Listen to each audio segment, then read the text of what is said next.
ഇന്നും നമുക്ക് പഠിക്കാൻ തന്നെയാണുള്ളത്. പക്ഷെ അതൊരു പുസ്തകത്തിൽ നിന്നല്ല, നിയമത്തിന്റെ വലിയ ടെക്സ്റ്റുകളിൽ നിന്നല്ല, പകരം ഒരു വ്യക്തിയിൽ നിന്നാണ്. 89, 90 ആ സമയത്ത് പഠനം നിർത്തി. അതെന്നെ എനിക്ക് തോന്നുന്നു 8ാം ക്ലാസ്സിലെ തോറ്റപ്പോഴാണ് നിർത്തിയത്. അത് ഞാനൊരു ഫസ്റ്റ് ഞാൻ സ്കൂട്ടറിൽ, അതായത് മെക്കാനിക്കേനി 94% അറ്റൻഡൻസ് നിങ്ങൾക്ക് ഉണ്ടാവും. 1-2 ദിവസങ്ങളൊക്കെ ഞങ്ങളെ ക്ലാസ്സിൽ കാണാതിരുന്നിട്ടുള്ളൂ. Greetings to all, welcome to luminance job secures YouTube channel. ഞാൻ സ്ഥിരം ഈ ചാനലിലൂടെ നിങ്ങളുടെ മുന്നിൽ വന്നിട്ട് ആദ്യം പറയാറുള്ളത്, നമുക്കിന്ന് പഠിക്കാനുള്ളത് കോൺട്രാക്റ്റിൽ നിന്നാണ്, ടോർട്ടിൽ നിന്നാണ്, ഇംഗ്ലീഷിൽ നിന്നാണ് എന്നൊക്കെയാണ്. ഇന്നും നമുക്ക് പഠിക്കാൻ തന്നെയാണുള്ളത്. പക്ഷെ അതൊരു പുസ്തകത്തിൽ നിന്നല്ല, നിയമത്തിന്റെ വലിയ ടെക്സ്റ്റുകളിൽ നിന്നല്ല, പകരം ഒരു വ്യക്തിയിൽ നിന്നാണ്. നമുക്കൊക്കെ പല കാര്യങ്ങൾക്കും എക്സ്ക്യൂസുകളാണ്. എനിക്കിപ്പോൾ ഇത്ര പ്രായമായില്ലേ, ഞാൻ ഇനി എങ്ങനെ പഠിക്കാൻ പോവാം, എനിക്കൊരു കുടുംബം നോക്കാനില്ലേ, എനിക്ക് ഒരുപാട് ഉത്തരവാദിത്തങ്ങളില്ലേ, അതിൻ്റെ ഇടയിൽ ഞാൻ എങ്ങനെ ഇനി അത് ചെയ്യുക. ഇത്തരത്തിൽ നമുക്കൊക്കെ ഓരോന്നിനും എക്സ്ക്യൂസുകളാണ്. അവിടെയാണ് ഈ എക്സ്ക്യൂസുകളൊക്കെ പറയാനുണ്ടായിട്ടും ജീവിതത്തിലെ പല പ്രതിസന്ധികളെയും തരണം ചെയ്ത് ജീവിതത്തിലെ തൻ്റെ സ്വപ്നമായിട്ടുള്ള ഓരോന്നോരോന്നും നേടാൻ വേണ്ടി ഒരാൾ ശ്രമിക്കുന്നത്. അദ്ദേഹത്തെയാണ് ഇന്ന് ഈ ചാനലിലൂടെ ഞാൻ നിങ്ങൾക്ക് പരിചയപ്പെടുത്തി തരാൻ പോകുന്നത്. അത് മറ്റാരുമല്ല, അഷ്റഫ് ഖയാണ്.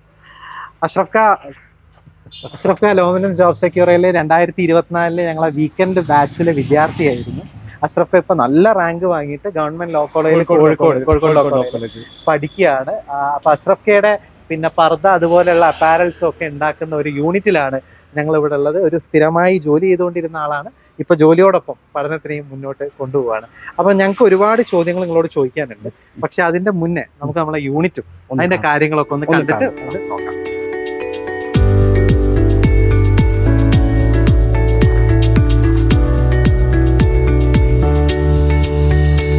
അപ്പൊ ഞങ്ങളിപ്പോ ഉള്ളത് അഷ്റഫ് ഖയുടെ തന്നെ പിന്നെ യൂണിറ്റിന്റെ ഉള്ളിലെ ഫിനിഷിംഗ് സ്റ്റേജ് വർക്കുകൾ അല്ലെ, പർദ്ദ അതുപോലുള്ള സാധനങ്ങളുടെ ഒക്കെ. അപ്പൊ അവിടെ മുത്തുകളും മറ്റു സാധനങ്ങളും ഒക്കെ ആയിട്ട് അവരവിടെ കോർക്കുന്നുണ്ട്.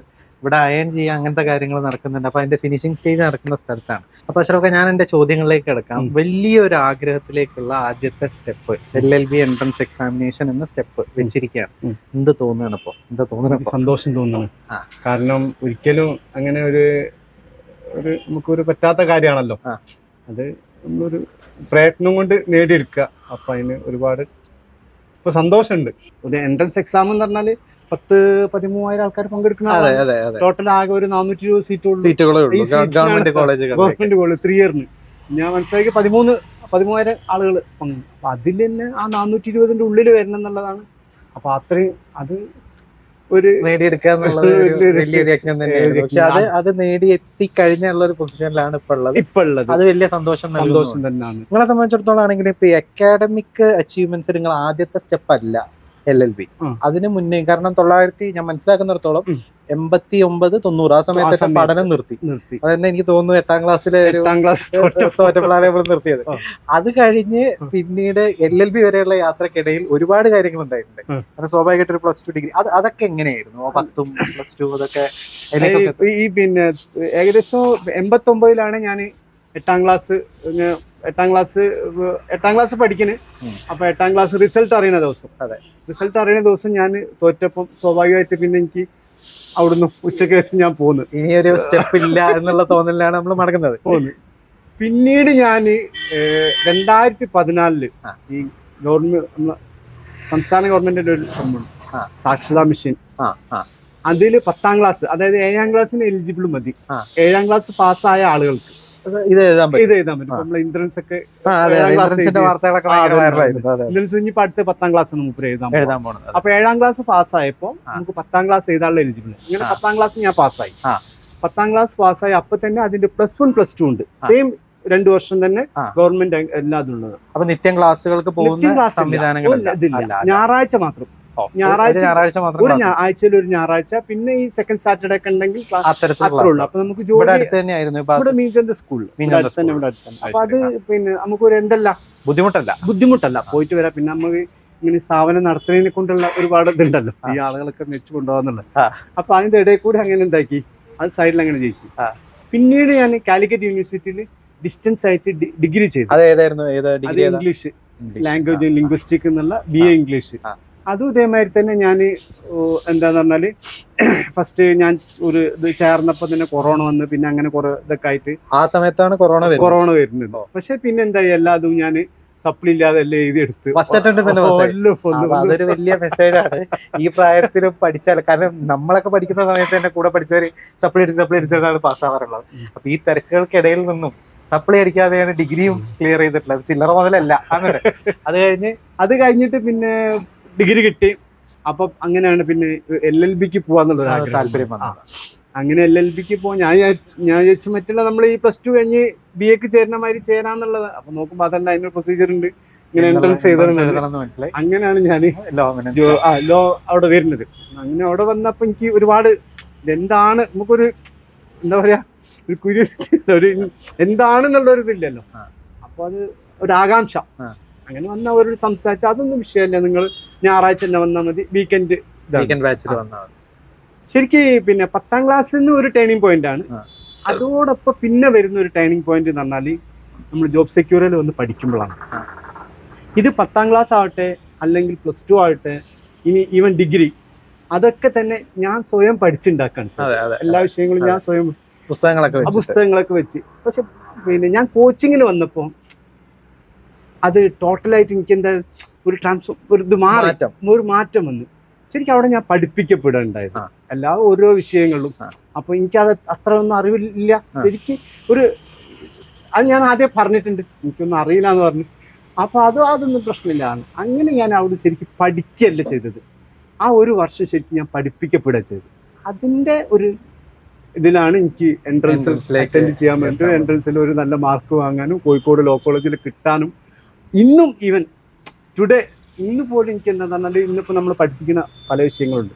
Tort, contract, legal. അപ്പോൾ ഇതൊക്കെ എനിക്ക് പല കാര്യങ്ങളും എനിക്ക് എന്താണ് അറിയാം. അവിടെ ചെന്ന് ഇരിക്കുമ്പോൾ പറയുമ്പോഴൊക്കെ എനിക്ക് എന്താണ് പഠിച്ചത് പരിചയമുണ്ട്. അപ്പോൾ അത് ഒരു സംഭവം എന്താ പറഞ്ഞാൽ അത് നമ്മള് എനിക്കൊരു എൻ്റെ മൈ എക്സ്പീരിയൻസ്, അതായത് ഞാൻ പഠിച്ചതാണല്ലോ, പഠിപ്പിക്കപ്പെടുക എന്നുള്ള സംഭവം പിന്നീടാണ്. പക്ഷെ അതിന്റെ ഉപയോഗം ഇപ്പോഴും കിട്ടുന്നുണ്ട് എന്നുള്ളതാണ്. അപ്പൊ ഞങ്ങളിപ്പോ ഉള്ളത് ഞാൻ പറഞ്ഞിട്ട് ഫിനിഷിംഗ് സ്റ്റേജ് നടക്കുന്നുണ്ട്. നമുക്ക് മുകളിലും 2 ഭാഗങ്ങളുണ്ട്. നമുക്ക് ആ സൈഡും കൂടി ഒന്ന് പോയി അവിടെയൊക്കെ എന്തൊക്കെയുള്ളതെന്നും കൂടി ഒന്ന് കണ്ടിട്ട് വരാം.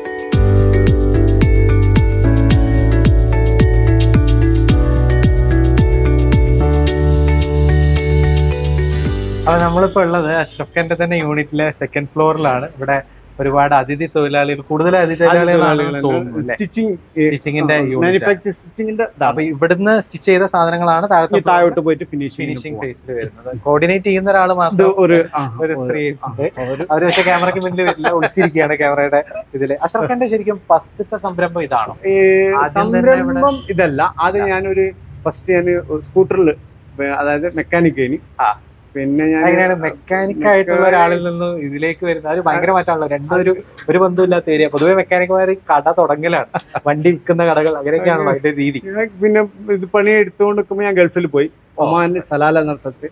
അവിടുന്ന് ഏത് കാലഘട്ടത്തിൽ? ഏകദേശം 90 90 അല്ല 90 94 ആ സമയത്ത്. അങ്ങനെ അത് പോയിട്ട് ശേഷം ഞാൻ തിരിച്ചു വന്നതിന് ശേഷമാണ് പിന്നെ മാരേജ് ഒക്കെ ആവണത്. അപ്പൊ പിന്നെ മാരേജ് കഴിഞ്ഞതിന് ശേഷമാണ് പിന്നെ ഞാൻ ഈ ഗൾഫിൽ പോയി വന്ന് ഈ മേഖലയിലേക്ക് വരുന്നത്. ഈ മെക്കാനിക് ഷോപ്പ് സ്കൂട്ടറുകളുടെ സ്കൂട്ടർ, പിന്നെ പെട്രോൾ മെക്കാനിക്, മാരുതിന്റെ ഒക്കെ കാറുകൾ, ഇൻഡസ് മോട്ടോഴ്സ് എന്നൊക്കെ പറഞ്ഞ ഒരു ഷോപ്പ് ഉണ്ട്. അവിടെ നിന്നൊക്കെ ജോലി പഠിച്ചിട്ട് ഞാൻ ഗൾഫിലേക്ക് പോകുന്നത്. അപ്പൊ ഇൻഡസ്ട്രിയിൽ ഇവിടെയുള്ള കോഴിക്കോടുള്ള ഇൻഡസ്ട്രിയിൽ വർക്ക് ചെയ്തിട്ടുണ്ടായിരുന്നു. മെക്കാനിക്കായിട്ട് രാമനാഥന് അതും വശമുണ്ട് എന്നാണ് പറഞ്ഞു വെക്കുന്നത്. അത് കഴിഞ്ഞിട്ട് അത്യാവശ്യം വണ്ടി ഞങ്ങളെ പോലെ പുറത്ത് തുറന്നിക്കൽ മാത്രമല്ല, അതൊന്നല്ല അറിയാം. അങ്ങനെ അത് കഴിഞ്ഞിട്ട് പിന്നെ ഇവിടുന്ന് ടെസ്റ്റ് ഒക്കെ കൊടുത്തിട്ടാണ് ഗൾഫിലേക്ക് പോകുന്നത്. അവിടെ സലാല ഒമാൻ എന്ന സ്ഥലത്തേക്ക് അവിടെ പോയിട്ട് അവിടെ ഒരു പിന്നെ ഒരു പ്ലാന്റ് ആണ്. അവിടെ ഒരു ഡീസൽ മെക്കാനിക് ആയിട്ടാണ് വർക്ക് ചെയ്ത്. അങ്ങനെ വർക്ക് ചെയ്ത് എത്ര വർഷം? ഏകദേശം ഒരു 5-6 വർഷം. 6 വർഷത്തിനടുത്ത് ഒമാനിലും ഉണ്ടായിരുന്നു. അവിടുന്നാണ് ഈ ഭാഷകളൊക്കെ ഇവരോട് സംസാരിക്കുമ്പോൾ ഹിന്ദി പഠിക്കുന്നത്, അറബി കുറച്ചറിയും. വേറെ ഏതൊക്കെ ഭാഷകൾ? പിന്നെ ഇപ്പൊ ഇംഗ്ലീഷ് ഇങ്ങനെ പഠിച്ചു സംസാരിക്കും. മെയിനായിട്ട് ഹിന്ദി, പിന്നെ തമിഴ് അറിയാം. തമിഴ് നന്നായിട്ട് തമിഴ് സംസാരിക്കും നല്ല. ഓക്കെ, അതുപോലെ തന്നെ ഈ LLBയിലേക്ക് പിന്നെ വരാനുള്ള അങ്ങനെ ഒരു ആരെങ്കിലും നിങ്ങളെ ഇൻസ്പയർ ചെയ്യുകയോ അല്ലെങ്കിൽ LLB എടുക്കണം എന്നൊരു ചിന്ത വരാൻ അത് പിന്നെ എവിടുന്നാണ്? അത് പിന്നെ ഈ ഇതുമായി ബന്ധപ്പെട്ട് അതൊരു ആവശ്യമാണെന്ന് തോന്നിയിട്ടാണോ? അങ്ങനെയല്ല. കാലിക്കറ്റ് യൂണിവേഴ്സിറ്റി അതിന്റെ സംഭവം തന്നെ, കാലിക്കറ്റ് യൂണിവേഴ്സിറ്റിന്റെ ഡിസ്റ്റൻസിൽ പിന്നെ PG നിർത്തലാക്കി. കാലിക്കറ്റിൽ ഞാൻ ചെയ്യാൻ പറ്റില്ല എന്നുള്ളൊരു ഇത് ചെയ്യാൻ വന്നില്ല. പറ്റില്ല. Yes. അപ്പൊ പിന്നെ ഈ പിന്നെ പഠിക്കണം എന്നുള്ള എന്താണ് വലിയൊരു ഒരു ആഗ്രഹം. ആഗ്രഹമാണ്. അത് നമ്മൾ വിട്ടുകൊടുക്കാൻ ഉദ്ദേശിച്ചിട്ടില്ല. അങ്ങനെയാണ്. അപ്പൊ പിന്നെ വക്കീലാവാന്നുള്ള ഒരു ഇത് വന്നത്.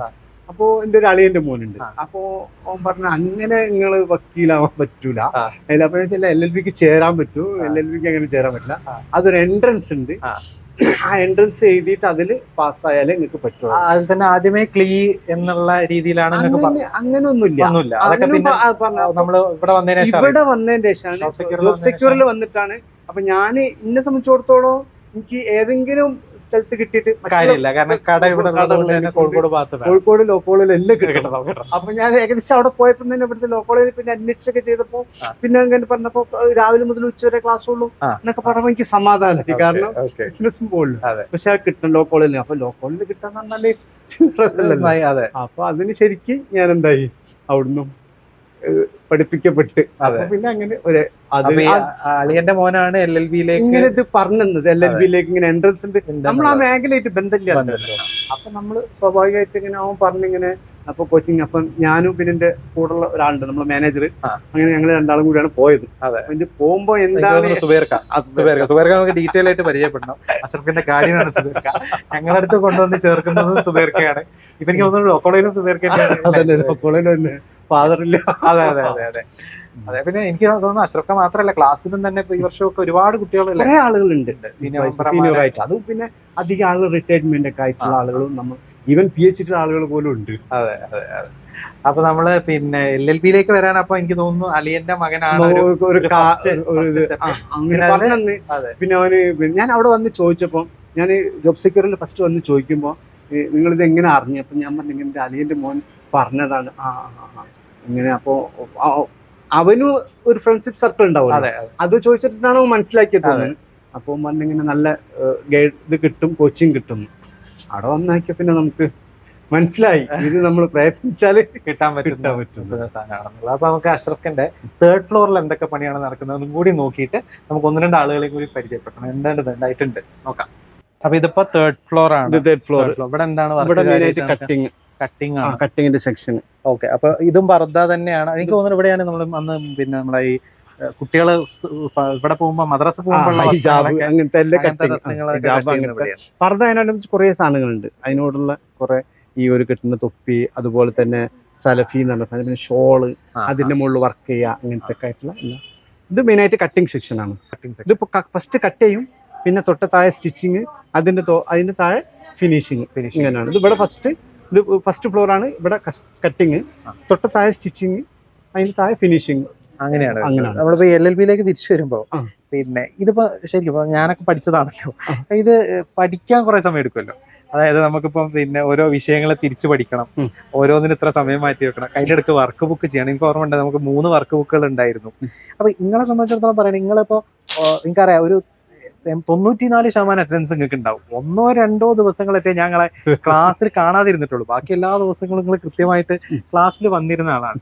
എങ്ങനെയാണ് ഇതിനെല്ലാത്തിനും കൂടി സമയം കിട്ടിയിരുന്നത്? കാരണം വർക്ക് ബുക്കുകൾ നിങ്ങൾ കൃത്യമായിട്ട് ചെയ്യാറുണ്ടായിരുന്നു, ഹോംവർക്കുകൾ നമ്മൾ തരുന്നത് ഈ ഇഡിയംസ് വെച്ച സെന്റൻസ് അതൊക്കെ എങ്ങനെയാണ് അതിനൊക്കെ ഇതിന്റെയൊക്കെ തിരക്കുകൾക്ക് ഉണ്ടാവുമല്ലോ. അപ്പൊ അതിന്റെയൊക്കെ ഇടയിൽ നിന്ന് എങ്ങനെയാണ് അതിന് സമയം മാറ്റി? എവിടുന്ന ചെയ്യാറുണ്ടായിരുന്നു? വീട്ടിൽ നിന്നാണോ? വീട്ടിൽ നിന്ന് പിന്നെ അന്ന് പിന്നെ ഏപ്രിൽ പിന്നെ നമ്മൾ ചേരുമ്പോഴേ പറഞ്ഞിട്ടുണ്ട്, ഏപ്രിൽ 1-ാം തീയതി മുതൽ റെഗുലർ ക്ലാസ് ഉണ്ടാവും. അപ്പൊ ഒരു 3 മണി വരെയൊക്കെ ക്ലാസ് ഉണ്ടാവും. 3 മണി 4 മണി വരെ ക്ലാസ് ഉണ്ടാവും. അതെ, ക്രാഷിന്റെ സമയത്ത്. വീക്കെൻഡ് ബാച്ച് ആണ്. അപ്പൊ പക്ഷെ ആ സമയത്താണ് നല്ല പഠിക്കുക. നമ്മൾ മാക്സിമം ക്ലാസ് ശ്രദ്ധിക്കുക.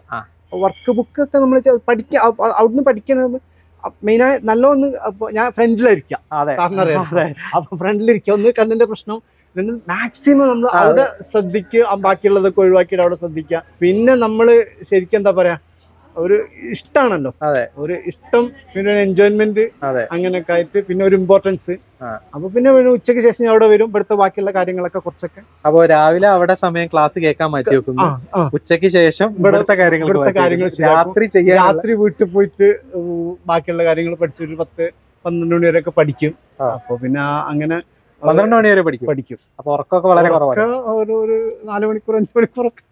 ഈ ഒരു പ്രായത്തിൽ അത്ഭുതമാണ്. കാരണം നമുക്കൊക്കെ തന്നെ നമ്മളെപ്പോഴും പറയാറുള്ള ഒരു ന്യായമാണ്, എനിക്ക് നേരമില്ല, എനിക്ക് നേരം കിട്ടുന്നില്ല എന്നുള്ളത്. അപ്പൊ അതിന് 3 കാര്യങ്ങൾക്കും വേണ്ടി മാറ്റി വെക്കാൻ സമയം ഉണ്ടാവുക എന്നുള്ളത് ഒരു വലിയ കാര്യം തന്നെയാണ്. ആ ഒരു വലിയ ശ്രമം തന്നെയാണ് ഒരുപക്ഷെ ഞങ്ങളെ ഗവൺമെന്റ് ലോ കോളേജിൽ എത്തിച്ചിട്ടുള്ളത്. നമുക്ക് താഴേക്ക് ഇറങ്ങാം, താഴെ ഓഫീസിൽ ഇറങ്ങി ബാക്കി ആളുകളെയും കൂടി കാണാം. അഷ്റഫ് ഖാനെ പരിചയപ്പെടുത്തുമ്പോൾ തന്നെ ഞാൻ നിങ്ങൾക്ക് പരിചയപ്പെടുത്തി തരേണ്ട മറ്റൊരാളാണ് അവിടെ ഇരിക്കുന്നത്, സുബൈർ ഖാൻ. സുബൈർ ഖാനാണ് പിന്നെ അഷ്റഫ് ഖാനെ ലോമിനൻസിൽ കൊണ്ടുവന്ന് ചേർക്കുന്നത്. ഞാൻ നേരത്തെ പറഞ്ഞ പോലെ തന്നെ ലോമിനൻസിൽ അതെ, രണ്ടുപേരും കൂടി വന്നിട്ടാണ് ലോമിനൻസിലെ പുള്ളിന്റെ ഗാർഡിയൻ പിന്നെ സുബൈർ ഖാനായിരുന്നു. എനിക്ക് തോന്നുന്നു ഗവൺമെന്റ് ലോ കോളേജിലെയും അഷ്റഫ് ഖാന്റെ ഗാർഡിയൻ സുബൈർ ഖാൻ തന്നെയാണ്. എനിക്ക് തോന്നുന്നു ഒരുപാട് വർഷങ്ങളുടെ ഒരു പരിചയവും ബന്ധവും. കാരണം ഞാൻ നേരത്തെ പിന്നെ മൂപ്പരുടെ അടുത്ത് ഇങ്ങനെ ചോദിച്ചു പാർട്ട്ണർ, അപ്പൊ എന്നോട് പാർട്ട്ണർ അല്ല സുഹൃത്താണ്, അങ്ങനെ പറയുന്നതാണ് എനിക്കിഷ്ടം, അതാണ് കംഫർട്ടബിൾ എന്ന് പറഞ്ഞു. ഒരുപാട് വർഷത്തെ ഒരു പിന്നെ ബന്ധം, സ്നേഹം, സൗഹൃദം ഒക്കെ തമ്മിലുണ്ടാവുമല്ലോ. എന്ത് തോന്നുന്നു ഇപ്പൊ ഇങ്ങനെ പിന്നെ പുള്ളി LLB എന്ന് പറയുന്ന സ്റ്റെപ്പിലേക്ക് പോകുന്നു? എവിടുന്നാണ് ഇത് തുടങ്ങുന്നത്? എങ്ങനെയാണ് ഇതിലേക്ക്? ഇതൊരു വലിയൊരു അച്ചീവ്മെന്റ് ആയിട്ടാണ് ഞാൻ മനസ്സിലാക്കുന്നത്. അവിടെ പോയവേ ഒരു 30 വർഷത്തോളം പരിചയമുണ്ട് തമ്മില്. 10-12 വർഷമായിട്ട് പഠിച്ചിട്ടുള്ള ആ ഒരു പഠിച്ചിട്ടല്ല, അതല്ലാതെ തന്നെ നാട്ടുകാരനാൾക്ക്. പിന്നെ 10-12 വർഷമായിട്ട് ഫേമില് ഒന്നിച്ച് വർക്ക് ചെയ്തതിന്റെ ഒരു ഇൻഡസ്ട്രിയിലൊക്കെ പുള്ളിയും ഇൻഡസ്ട്രിയിലും ഉണ്ടായിരുന്നു. ഇൻഡസ്ട്രിയിൽ ഞാൻ വർക്ക് ചെയ്തിരുന്നു. ഇൻഡസ്ട്രിയിൽ എന്റെ കൂടെ ഉണ്ടായിരുന്നു കുറച്ച് നാള്. ശരി. പിന്നെ രണ്ടുപേരും കൂടി ഈ മേഖലയിലേക്ക് തിരിഞ്ഞാണ്. അതെ, അങ്ങനെ. അപ്പൊ ഒരു സംഗതി തീരുമാനിച്ചാല് അത് നടപ്പിലാക്കണവരെ പ്രയത്നം വിടാത്തൊരു സ്വഭാവമുണ്ട്. പിന്നെ ഒരു കാര്യം ചെയ്യണമെന്ന് പ്ലാൻ ചെയ്താല് ഇന്ന് ചെയ്യണം പ്ലാൻ ചെയ്താൽ അത് ഇപ്പൊ ചെയ്യണമെന്നും നാളെ ചെയ്യാൻ പ്ലാൻ ചെയ്തത് ഇന്ന് തന്നെ ചെയ്യണം എന്നുള്ളത് എപ്പോഴും പറയലുണ്ട്. ഞാനത് എന്റെ മക്കളോടൊക്കെ പറയലുണ്ട്. അഷ്റഫ് ഖാന്റെ പോളിസിയാണ് അത്. ആരൊക്കെ പോളിസിയാണ് ഞാൻ അഷ്റഫ് പറയുന്നത് ഞാൻ കേട്ടത് ആദ്യം. അത് ഞാൻ പറയുന്നുണ്ട്. ആ ഒരു ഇതാണ്, ദൃഢനിശ്ചയമാണ് അച്ചീവ്മെന്റിന് പിന്നിലുള്ളത് എന്തായാലും. പിന്നെ സഹകരണം. ഇവിടെ പോകുമ്പോഴും ഞാൻ പറഞ്ഞില്ലേ, 10ാം ക്ലാസ് പ്ലസ് 2 ഒക്കെ പഠിക്കുമ്പോൾ അവിടെ സാക്ഷരതാ മിഷന്റെ ഒരു കോർഡിനേറ്റർ ഉണ്ട്, മിസ് സാബിറ മിസ്. അവരുടെ എൻകറേജ്മെന്റ് എപ്പോഴും പറയും. അവരിങ്ങനെ ബൂസ്റ്റ് ചെയ്തുകൊണ്ടിരിക്കും. ഇപ്പൊ ഇവിടെ നിങ്ങളെ എൻട്രൻസ് കോച്ചിങ്ങിന് അവിടെ അപ്പുറത്തെ സാറന്മാരെ പറ്റിയിട്ട് പറയാത്തൊരു ദിവസം ഇവിടെ ഇല്ല. സാറും നിങ്ങളെ പറ്റിയിട്ടോ അതിനെ പറയാത്തൊരു ദിവസവും ഇല്ല. അവിടുത്തെ എല്ലാ മൂവ്മെന്റ്സും ഇവിടെ വന്ന് ഷെയർ ചെയ്യും, നമ്മളോട് ഷെയർ ചെയ്യും. അത് ഒരു ഇതാണ് അവിടുത്തെ. അതായത് അവിടുത്തെ ക്ലാസ് പിന്നെ ഈ പഠിത്തത്തിലേക്ക് പിന്നെ കൊണ്ടുവരുന്നത്. പഠിത്തത്തിലേക്ക് പഠിക്കാൻ 10ാം ക്ലാസ് എഴുതുമ്പോഴും പ്ലസ് 2 സാബിറാമസ് വീണ്ടും അത് കിട്ടും, പിന്നെ കിട്ടും, അങ്ങനെ ബൂസ്റ്റ് ചെയ്തുകൊണ്ട് സാബിറാമസ്. പിന്നെ ദിനേശ് സാറെ പറ്റിയിട്ട് എപ്പോഴും പറയും, ക്ലാസ് ഒക്കെ ഭയങ്കരമായിട്ട് ഇങ്ങനെ പറയും. അപ്പോ പഠിച്ചിട്ടുണ്ടെങ്കിലും പക്ഷെ കുറെ കുട്ടികൾ അവിടെ പഠിച്ചിട്ടുണ്ടല്ലോ. പക്ഷെ അവിടുത്തെ ഒരു ബൂസ്റ്റിംഗ് ആണ് എനിക്ക് തോന്നുന്നത് അച്ചീവ്മെന്റ് കിട്ടാൻ വേണ്ടിയുള്ള കാരണം. പിന്നെ ഇവിടുത്തെ നമ്മളെ ഇവിടെ ഒരു ടീം വർക്കാണ്. നമുക്ക് ഓരോ സെക്ഷനിലും ടീംസ് ഉണ്ട് ഇവിടെ. ആ ടീം നമ്മള് മീറ്റിംഗ് ഉണ്ട്, രാവിലെ മീറ്റിംഗ് കൂടി നമ്മൾ ടീം പ്ലാനിങ് ചെയ്തിട്ട് കാര്യങ്ങൾ നടത്തും. അസാന്നിധ്യം പ്രതീക്ഷിക്കുന്നുണ്ട് നമ്മള്. പിന്നെ അസാന്നിധ്യം പ്രതീക്ഷിച്ചുകൊണ്ട് തന്നെ നമ്മൾ അത് പ്ലാൻ ചെയ്തിട്ട് ഇപ്പോഴും ഇനിയിപ്പോ എന്തെങ്കിലും കാര്യങ്ങള് അങ്ങോട്ട് മൂവ് ആവും. അഷ്റഫ് അല്ലെങ്കിൽ നിങ്ങളാണ്. ഇവിടെ ഒരു ടീം ഉണ്ട് നമുക്ക്, എല്ലാ സെക്ഷനിലും ടീം ഉണ്ട് നമുക്ക്. മെറീന, ഇനത്ത്, പിന്നെ അക്ബർ, ഫെബീൻ ഒക്കെ പറഞ്ഞൊരു ടീം. 5-6 ആൾക്കാർ നമ്മൾ രാവിലെ ഡെയിലി ഇരിക്കും മീറ്റിംഗ്. എന്നിട്ട് അത് പ്ലാൻ ചെയ്യും. അപ്പൊ ഇവന്റെ അസാന്നിധ്യം ഇപ്പൊ ക്ലാസ് പോകുമ്പോഴാണെങ്കിൽ നമ്മൾ പ്രശ്നമില്ല, നമ്മളങ്ങോട്ട് മൂവ് ചെയ്യിക്കും. നമുക്ക് ഓൻ്റെ അത്ര ബിസിനസിന്റെ നേക്കണമെന്നില്ലെങ്കിലോ അങ്ങോട്ട് മൂവ് ചെയ്യിക്കും. നമ്മള് ഒന്നും തട്ടൽമുട്ടൽ ഇല്ലാണ്ട് അങ്ങനെ പോയിട്ടുണ്ട്. അപ്പൊ എന്തായാലും സുഹൃത്തിന്റെ പിന്നെ ഈ ഒരു മുന്നോട്ടുള്ള സ്റ്റെപ്പിൽ നിങ്ങൾ വഹിച്ച റോള് ലോമിനൻസ് ജോബ് സെക്യൂർ ഒക്കെ നന്നായിട്ട് അറിയാം. ഇപ്പൊ നമ്മള് കാണുന്ന എല്ലാവർക്കും നന്നായിട്ട് അറിയാം. സാബിറ മിസ് ഞങ്ങളെ കേൾക്കുന്നുണ്ടെങ്കിൽ സാബിറ മിസ്സിനും വലിയ ആശംസകൾ ഞങ്ങൾ നേരെയാണ്. ഇനിയും പിന്നെ LLBയിൽ നിർത്തില്ല, ഞങ്ങൾ LLM ഒക്കെ എടുത്ത് മേലേക്ക് ഉള്ള അത് ഞങ്ങൾ വിട്ടോളാം. ആ വണ്ടീന് മേലേക്ക് പോകാനുള്ള ഞങ്ങൾ എപ്പോഴും ക്ലാസ്സിൽ പോയാല് അവിടുത്തെ ക്ലാസ്സിലത്തെ മൂവ്മെന്റ്സുകളും അവിടുത്തെ എല്ലാം ഇവിടെ വന്ന് ഷെയർ ചെയ്യാറുണ്ട്. സുബൈർ ഖാനെയും കൂടി നമുക്ക് ഈ ഒരു വീഡിയോയിൽ ഉൾപ്പെടുത്താൻ പറ്റിയില്ല, വലിയൊരു സന്തോഷം ഞാനും പറയട്ടെ. അപ്പൊ ഈ ഒരു കുറഞ്ഞ സമയം കൊണ്ട് അഷ്റഫ് ഖാൻ എന്നുള്ള വ്യക്തിയെയും അദ്ദേഹത്തിന്റെ സ്ഥാപനത്തെയും അദ്ദേഹത്തിന്റെ ചുറ്റുപാടുകളും ഒക്കെ നമ്മൾ അറിയുകയും മനസ്സിലാക്കുകയും ഒക്കെ ചെയ്തു. വലിയൊരു സന്തോഷം എനിക്ക് വ്യക്തിപരമായി തോന്നുന്നു. കാരണം അന്ന് അങ്ങനെ ക്ലാസ് മുറിയിൽ നിങ്ങൾ വന്നിരുന്ന് ഇങ്ങനെ പഠിപ്പിക്കുമ്പോൾ ഞാൻ ഒരിക്കലും ചിന്തിച്ചിട്ടില്ല ഞാൻ ഇവിടെ വരുന്നു, ഈ സ്ഥാപനം ഇവരൊക്കെ കാണുന്നു, ലോമിനൻസ് ജോബ് സെക്യൂർ ഒക്കെ നിങ്ങൾ ആഗ്രഹിക്കുന്ന ഒരു സ്ഥലത്തേക്ക് നമ്മൾ ഒരുപാട് കുട്ടികളെ പ്ലേസ് ചെയ്തിട്ടുണ്ടെങ്കിലും നമുക്ക് അറിയില്ലല്ലോ, നമ്മളടുത്ത് പഠിക്കുമ്പോൾ എങ്ങനെയാവും എന്നുള്ളത് നമുക്കറിയാലോ. അപ്പൊ അതിന്റെ ഒരു വലിയ സന്തോഷം എനിക്ക് ഈ ഒരു അവസരത്തിൽ ഞാൻ വ്യക്തിപരമായിട്ട് ജോബ് സെക്യൂരിറ്റിക്ക് വേണ്ടിയിട്ട് കൂടി രേഖപ്പെടുത്തുകയാണ്. ഇതൊക്കെ എന്താണ് പിന്നെ പറയാനുള്ളത്? ഇപ്പൊ ലൈക്ക് പുതിയതായിട്ട് ജോയിൻ ചെയ്യുന്ന ആളുകളുണ്ട്. ഞാൻ പ്രത്യേകിച്ച് പറയുന്നത് ഇപ്പൊ പല ആളുകളും പറയും ഞാൻ വയസ്സായി, എനിക്ക് ജോയിൻ ചെയ്യാൻ പറ്റും, എനിക്ക് ഒരുപാട് ഉത്തരവാദിത്തങ്ങളുണ്ട്. അത്തരത്തിലുള്ള ആളുകളുടെ അടുത്ത് നിങ്ങളൊരു മെസ്സേജ് എന്നോണം എന്താണ് പറയാനുള്ളത്? അതായത് നമ്മളത് ഇപ്പൊ എങ്ങനെ ഒരു പഠിക്കാന്നുള്ള ഒരു ആഗ്രഹം, അതിന് വയസ്സോ മറ്റുള്ള സാഹചര്യങ്ങളൊന്നും എന്തല്ല ഒരു തടസ്സമല്ല. നമ്മൾ ആഗ്രഹം അത് നമ്മളെന്താവുക, അതിനുവേണ്ടി നമ്മൾ അതിന് സമയം കണ്ടെത്തുക. നമ്മൾ യഥാർത്ഥ മറ്റുള്ള ഒറ്റ വിഷയങ്ങൾ നമുക്ക് ആവശ്യം തോന്നിക്കഴിഞ്ഞാൽ നമ്മൾ അതിന് സമയം കണ്ടെത്തും. നമ്മളെല്ലാം പറയും സമയമില്ല, നമുക്ക് ആവശ്യമുള്ളതിനൊക്കെ നമുക്ക് സമയം. പക്ഷെ അതേമാതിരി ഇതിനിപ്പോ നമ്മള് കുറച്ചൊക്കെ പ്രയാസങ്ങളുണ്ടാവും, പ്രയാസങ്ങളില്ല എന്നല്ല അതൊക്കെ. പക്ഷെ എന്താണ്, ഇപ്പൊ ഞാനൊരു ബിസിനസ്സുകാരനാണ്, ഞാൻ എൻ്റെ ഒരു ഇതെങ്ങനെ പറഞ്ഞാൽ ലാഭമാണ് നോക്കല്ലേ. ഇത് നമ്മൾ പഠിക്കുന്നപ്പോൾ നമുക്ക് എന്താണ് കഷ്ടങ്ങളുണ്ടാവും, അതായത് ബുദ്ധിമുട്ടുകളുണ്ടാവും. പക്ഷെ നമുക്ക് എന്തുണ്ടാവില്ല, ഒരിക്കലും നഷ്ടം ഉണ്ടാവില്ല. അപ്പം ഒരു ബിസിനസ്സിന് നമ്മൾ നഷ്ടമില്ലാതിരിക്കുക എന്നുള്ളത് ബിസിനസ് അതേമാതിരി നമ്മൾ പഠിക്കുക എന്നുള്ളത് നമുക്ക് എന്താണ് എന്തുകൊണ്ടും നമ്മൾ ഒരുപാട് മാറ്റം അതിൽ. ഇപ്പം പുതിയ കുട്ടികളൊക്കെ ഞാൻ കാണുന്നതൊക്കെ അവിടെയൊക്കെ ഒരു എങ്ങനെ പഠിക്കാൻ ഒരു കിട്ടൂല എന്നുള്ള അങ്ങനെയല്ല. നമ്മളെ ഡ്യൂട്ടി നമ്മൾ വൃത്തിയായിട്ട് ചെയ്യുക. അപ്പോൾ തീർച്ചയായിട്ടും നല്ല റിസൾട്ട് വലിയൊരു ആശയമാണ് പറഞ്ഞത്. കാരണം നമുക്ക് ബിസിനസ്സിൽ എപ്പോഴും നമ്മൾ പ്രോഫിറ്റിന്റെ പിന്നാലെയാണ് പോവുക. ചിലപ്പം പഠിക്കുന്നതിൽ പ്രോഫിറ്റ് ഉണ്ടാവില്ല, പക്ഷെ എന്നാലും നമ്മൾ പഠിക്കുന്നതിൽ നഷ്ടങ്ങളൊന്നും നമുക്ക് വരാനില്ല, നമ്മൾ എന്തോ ഒന്ന് നേടുകയാണെന്നുള്ളതാണ് എനിക്കൊരു വലിയ ഒരു അറിവാണ് ആ പകർന്നു തന്നിരിക്കുന്നത്. ഞാനും ഒരു വ്യക്തി എന്നുള്ള നിലയ്ക്ക് എൻ്റെ ജീവിതത്തിലുടനീളം കൊണ്ടുപോകേണ്ട ഒരു മെസ്സേജ് തന്നെയാണത്. അപ്പൊ വീഡിയോ അവസാനിപ്പിക്കുന്നതിന് മുന്നേ 2-3 ആളുകളെയും കൂടി എനിക്ക് വീഡിയോയിൽ കാണിക്കണം എന്നുള്ള ഒരു വലിയ ആഗ്രഹമുണ്ട്. കാരണം നമ്മൾ എന്ത് സ്റ്റെപ്പിന് പോകുമ്പോഴും നമ്മളെ കുടുംബം നമുക്ക് തരുന്ന പിന്തുണ ഒരു വലിയ കാര്യം തന്നെയാണല്ലോ. കാരണം നമ്മളെ സമയത്തിൽ നിന്നും ഒരു വലിയ സമയം മറ്റൊരാവശ്യത്തിന് വേണ്ടി മാറ്റി വെക്കുക, സ്വാഭാവികമായിട്ടും അവർക്ക് കൊടുക്കേണ്ട സമയമാണത്. അപ്പൊ അഷ്റഫ് ഖാന്റെ കുടുംബത്തിനെ നമുക്കൊന്ന് പരിചയപ്പെടണമെന്ന് നമ്മളെ പ്രേക്ഷകർക്ക് ഒരു ആഗ്രഹം ഉണ്ടാവും. അതുകൊണ്ട് ഞാൻ പിന്നെ അവരെയും കൂടി ഇങ്ങോട്ട് ക്ഷണിക്കുകയാണ്. പിന്നെ ഒരു കൊച്ചു കുടുംബമാണ് അല്ലെ. പിന്നെ ഒരു മോള് ഒരു മോന് നമുക്ക് അങ്ങോട്ടേക്കായിട്ട് 10th പഠിക്കുന്ന എന്താണ് പേര്? അഫീദ് എന്നാണ് പേര്. പിന്നെ അടുത്ത ആളെ പേരെന്താണ്? ഹിബ ഫാത്തിമ. പിന്നെ വൈഫാണ്. പേരെന്താണ്? വഹീദ എന്നാണ് പേര്. എന്ത് തോന്നുന്നു, പഴയ പോലെ കോളേജ് കുമാരനായി കോളേജിലേക്കൊക്കെ പോവുകയാണ്. അപ്പോൾ എന്തെങ്കിലും മാറ്റം വീട്ടിലൊരു ഒഴിവുള്ള പോലെ അങ്ങനെ തോന്നുന്നുണ്ടോ? അതായത് ലൈക്ക് ഒരു ആബ്സെൻസ് ഫീൽ ചെയ്യുന്നുണ്ടോ എന്നുള്ളതാണ്? ഫുള്ള് ബിസിയാണ്, തിരക്കുകളിലാണ്. വലിയ സന്തോഷം അവരെയും കൂടി ഈ ഒരു വീഡിയോയിൽ നമുക്ക് ഉൾപ്പെടുത്താൻ സാധിച്ചത് ഒരു വലിയ ഭാഗ്യമായിട്ട് ഞാൻ കാണുന്നു. നിങ്ങൾക്ക് ഞങ്ങളുടെ ലോമിനൻസിന്റെ വക ഒരു ചെറിയ സ്നേഹ ഉപഹാരം, ലോമിനൻസ് ജോബ് സെക്യൂറിറ്റിയുടെ പ്രേക്ഷകർക്ക് വേണ്ടിയിട്ടും അവിടെയുള്ള അധ്യാപകർ ദിനേശ് സാർ, വികസനവേണ്ട അടക്കമുള്ള ഞങ്ങളുടെ അഫ്താബ് അടക്കമുള്ള എല്ലാ ഫാക്കൽറ്റി ടീം മെമ്പേഴ്സിനും വേണ്ടി ഒരു ചെറിയ ഉപഹാരം ഞാൻ ഹിബക്ക് കൊടുക്കുന്നുണ്ട്. ഞങ്ങളുടെ ഒരു സ്നേഹത്തിന് വലിയ സന്തോഷം. അഷ്റഫ് ഖയും അവരുടെ കുടുംബത്തിനെയും നമുക്ക് പരിചയപ്പെടാൻ പറ്റിയതിൽ, കാണാൻ പറ്റിയതിൽ. ഞാൻ പറയാൻ ആഗ്രഹിക്കുന്നത്, അവസാനിപ്പിക്കുമ്പോൾ അങ്ങേ പഠിപ്പിക്കാൻ പറ്റിയതല്ല ഞങ്ങളെ സംബന്ധിച്ചിടത്തോളം വലിയ ഭാഗ്യം. അങ്ങിൽ നിന്നും ഒരുപാട് കാര്യങ്ങൾ പഠിക്കാൻ സാധിച്ചതാണ്. ഞങ്ങൾ അങ്ങിൽ നിന്നും പഠിക്കുകയായിരുന്നു, ഞങ്ങൾ അങ്ങേ പഠിപ്പിക്കുകയായിരുന്നില്ല. കാരണം ഈ ഒരു പ്രായത്തിലും ഒരുപാട് പ്രതിസന്ധികൾ, കോവിഡ് തളർത്താൻ ശ്രമിച്ചു, ശാരീരികമായ മൂക്കിന്റെ പ്രയാസം, സ്മെല്ല് കിട്ട ആ ബുദ്ധിമുട്ട് തളർത്താൻ ശ്രമിച്ചു. ആദ്യം ഒരു ജോലി ഉണ്ടായിരുന്നു, അത് കഴിഞ്ഞ് ബുദ്ധിമുട്ടായിട്ടാണ് ഒമാനിലും മറ്റും പോകുന്നത്, അവിടെയും പ്രയാസങ്ങൾ ഉണ്ടായിരുന്നു. അതൊക്കെ തളർത്താൻ ശ്രമിച്ചിട്ടും അതിലൊന്നും ഒരു പ്രതിസന്ധിയിലും തളരാതെ ജീവിതത്തിലെ ആഗ്രഹങ്ങളിൽ ഓരോന്നോരോന്നായിട്ട് അദ്ദേഹം നേടിയെടുക്കുകയാണ്. LLBയിൽ നിർത്തരുത്, ഇത് LLBയും കഴിഞ്ഞ് LLMും കഴിഞ്ഞ് അതിനും അപ്പുറത്തേക്ക് പോകട്ടെ എന്ന് വ്യക്തിപരമായി ആശംസിക്കുന്നു. വലിയ സ്നേഹം, സന്തോഷം, അങ്ങിൽ നിന്നും ഒരുപാട് കാര്യങ്ങൾ പഠിക്കാൻ സാധിച്ചത്.